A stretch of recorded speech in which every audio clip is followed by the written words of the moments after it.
hina mo, Teng. Puso mo ang pinaiiral mo. Kaya ka natatalo.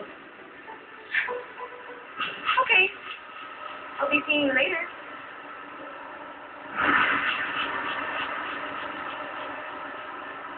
Teng. Teng, maraming salamat na ito mo. Ayoko nandito na. Saan ka? Okay lang ba? Okay lang ako, Teng.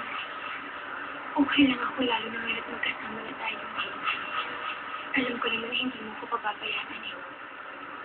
Hindi mo na pamalas si Master.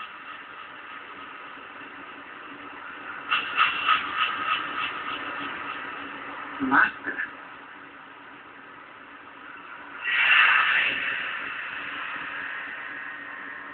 Okay na yan. Sino pa ang kalaban ni Kuya? May kasama ba si Lea kanina nung matakit ninyo? Wala. Kasi hindi lang si Lea nagsabi sa amin. Kung hindi siya, sino? Sige. Kasabot na ni Lea.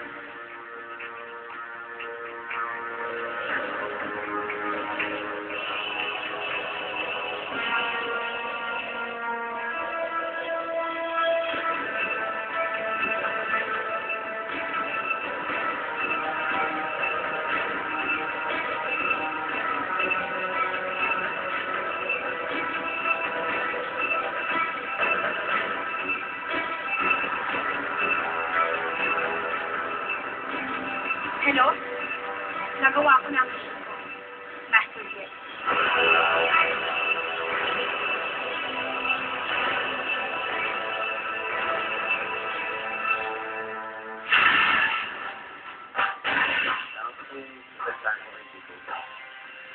Nagawa na nila ang mission niya.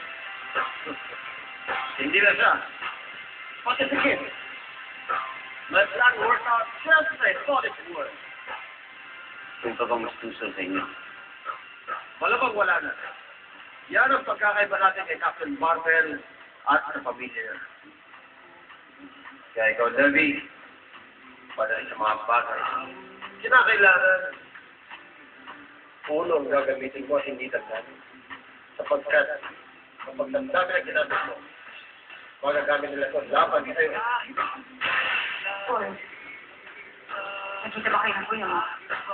Si Poy, nandakita siya nila kita at Lea. Siyempre, yung nilagay mo si Teng. Si Galviliano! Ang sarili ko, pinanggap nilang master si Gel! Hindi ba talaga tayo natigilan ng Galviliano yan? Huwag kang mag-alala, Dad. Gagawin ko ang lahat para maligtas si Kuya.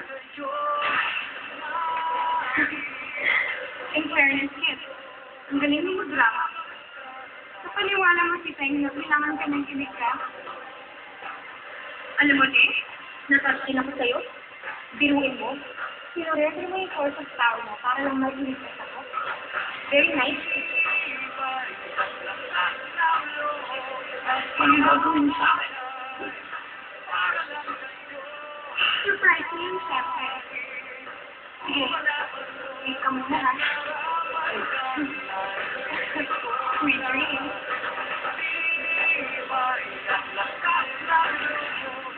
But see you once again, Captain Marvel.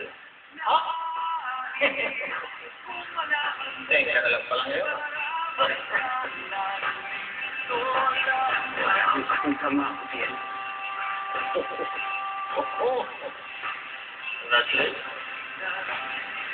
I suppose nasa inyo ang pinaka-mimiti ko.